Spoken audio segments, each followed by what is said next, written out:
धृष्टकेतुश्चेकितानः काशीराजश्च वीर्यवान् पुरुजित् कुन्तिभोजश्च शैब्यश्च नरपुंगवः।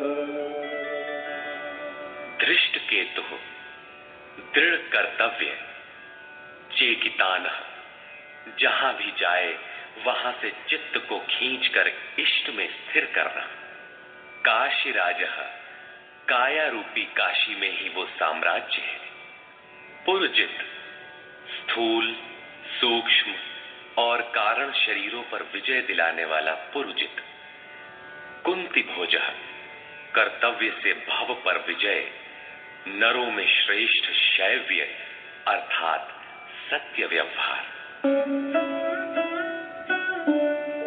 युधामन्युश्च विक्रान्तः उत्तमौजाश्च वीर्यवान् सौभद्रो द्रौपदेयाश्च सर्व एव महारथाः। और पराक्रमी युधामन्यु, युद्ध के अनुरूप मन की धारणा, उत्तमौजा शुभ की मस्ती, सुभद्रा पुत्र अभिमन्यु। जब शुभ आधार आ जाता है तो मन भय से रहित हो जाता है। ऐसा शुभ आधार से उत्पन्न अभय मन, ध्यान रूपी द्रौपदी के पांचों पुत्र, वात्सल्य, लावण्य, सौम्यता, स्थिरता, सहृदयता, सब के सब महारथी है। साधन पथ पर संपूर्ण योग्यता के साथ चलने की क्षमताएं हैं। इस प्रकार दुर्योधन ने पांडव पक्ष के 15-20 नाम गिनाए जो दैवी संपद के महत्वपूर्ण अंग है। विजातीय प्रवृत्ति का राजा होते हुए भी मोह ही सजातीय प्रवृत्तियों को समझने के लिए बाध्य करता है। दुर्योधन अपना पक्ष संक्षेप में कहता है, यदि कोई बाह्य युद्ध होता तो अपनी फौज बढ़ा चढ़ा कर गिनाता, विकार कम गिनाए गए क्योंकि उन पर विजय पाना है, वे नाशवान हैं। केवल 5-7 विकार बताए गए जिनके अंतराल में संपूर्ण बहिर्मुखी प्रवृत्ति विद्यमान है, जैसे अस्माकं तु विशिष्टाये तान्निबोध द्विजोत्तम नायका मम सैन्यस्य संज्ञार्थं तान् ब्रवीमि ते। द्विजोत्तम, हमारे पक्ष में जो जो प्रधान हैं उन्हें भी आप समझ लें।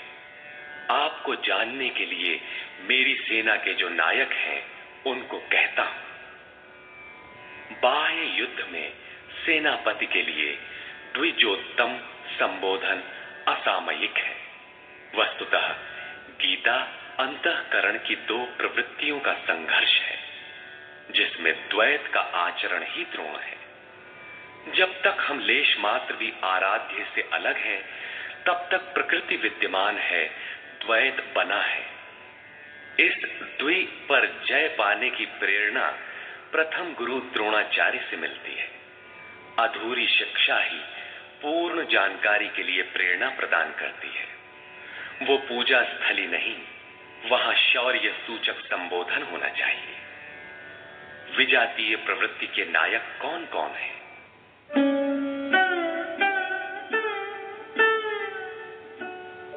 भवान् भीष्मश्च कर्णश्च कृपश्च समितिञ्जयः अश्वत्थामा विकर्णश्च सौमदत्तिस्तथैव च। एक तो स्वयं आप द्वैत के आचरण रूपी द्रोणाचार्य हैं, भ्रम रूपी पितामह भीष्म है।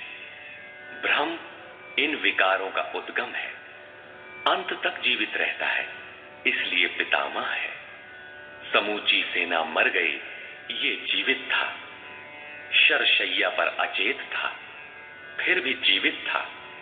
ये है भ्रम रूपी भीष्म। भ्रम अंत तक रहता है। इसी प्रकार विजातीय कर्म रूपी कर्ण तथा संग्राम विजयी कृपाचार्य है। साधनावस्था में साधक द्वारा कृपा का आचरण ही कृपाचार्य है।